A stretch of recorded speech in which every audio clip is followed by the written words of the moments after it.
is how we're rolling today in the car. We are on the road. Got everybody here. Hubby driving, kids in the back, all packed up, ready to go. It's all good. So welcome to Morning Sip. Sip is Spirit in Practice. I am Rev Melissa, and we are wrapping up our series, our Ori series. O-R-I, and it's from the Ifa spiritual tradition, African spiritual tradition of Ifa. And you might have heard of Yoruba also. So anyway, I've been talking about Ori, and I mentioned Orishas this week also.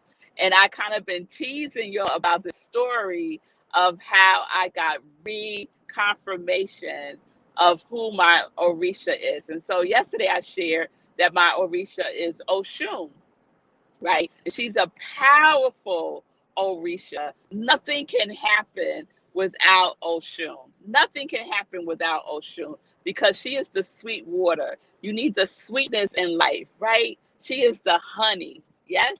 So I shared yesterday a quick story about going to see a priestess in the Santeria tradition and her telling me that I am a daughter of Oshun.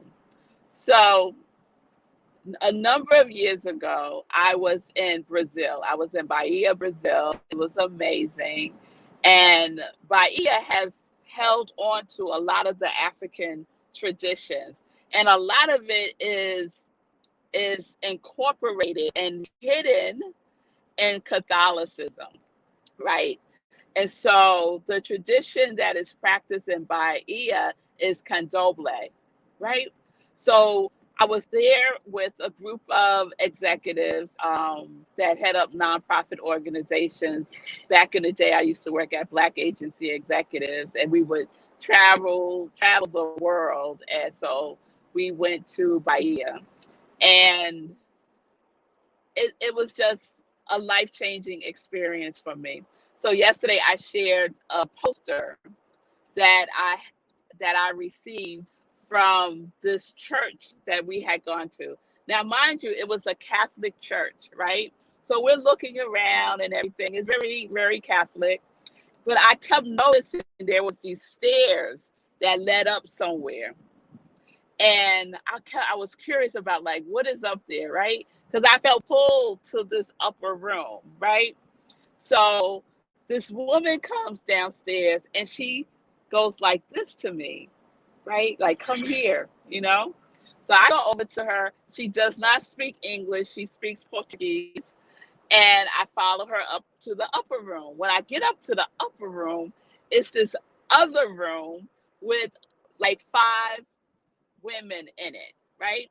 So it's 5 Black women, from 5 Brazilian women, African Brazilian women, and most of them do not speak English, but there was someone there who was interpreting for them.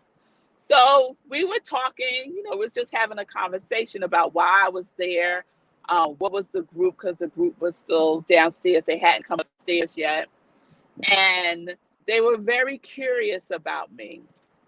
So one of them told me to sit down. So I sat down and she took out some, uh, they weren't cowrie shells. They were some kind of runes or something that had markings on them.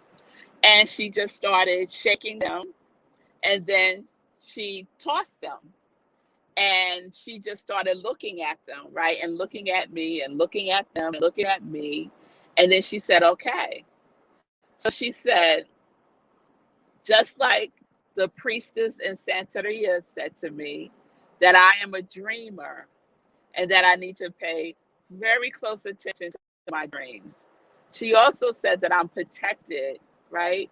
That I'm divinely protected, as we all are, and that I have spiritual guides all around me all the time, right? And that my ancestors are around me all the time.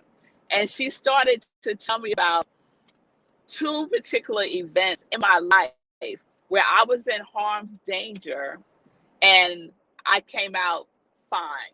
when I was younger, like teenage, young, 20s or so, I did some reckless things and I was protected, right? So after all that, she said, "You are Oshun," right? And so I was familiar with Oshun. And I said to her, "Oh, I'm a daughter of Oshun." And she said, "No, you are Oshun," right? And when she said that to me, I just started crying. Like it was as if something had been turned on, reactivated within my soul, you know? And so she told me that I'm on a spiritual journey. She told me that I'm here to teach, I'm here to inspire, I'm here to be a blessing, right? And I said, okay, okay. And so they gave the poster that said, the poster I shared yesterday said, the Sisterhood of Good Death. They were the order of the Sisterhood of Good Death up in a Catholic church, in the upper room of the Catholic church, doing their stuff, okay? Doing their stuff, doing readings, doing their stuff. So that was a life-changing experience for me, something I'll never forget, something that I hold very close to my heart, and something that I know is the truth. It's the truth about me. So rediscovering Ori, not knowing the name for it, is like a full circle moment for me too, taking this class with Dr. Will Coleman. So I have Ori, you have Ori, everything has Ori. You have a purpose for being here. And more than that, you chose it. You chose it. So, like I always say, there's nothing to figure out. It's to remember, and to reunion with your Ori, right? That's always with you, will never leave you, never abandon you. Okay? All right, y'all. So that's what it is. That's the story. And I have so many more, but maybe I'll write it in my book. Okay, yes. So I don't know if we want to risk popping in and say, cool. I don't know. Hey, hey, folks. We risky, y'all. We risky. Yeah, just hey. I think. There we go. Look, happy birthday from your mom to my mom. That's so cool. Oh, thank you, mommy. Yeah. All right, so that's it. Yes, We're not going to risk it any further than that.